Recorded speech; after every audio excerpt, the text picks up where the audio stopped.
ঘাড়ালি আউটপাস্ট, এটা এখানেই হয়েছিল। পুরো গ্রাম নিশ্চিহ্ন, নিচে যে কত মানুষ চাপা পড়ে আছে তার ঠিক নেই।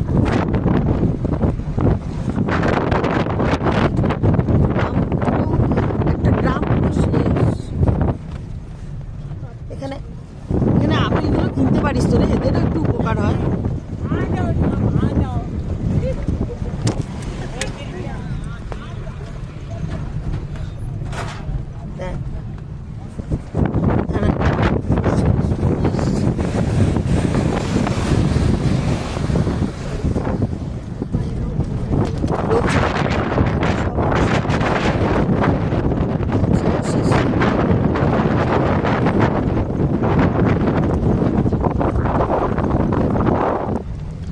পাশেও তাই।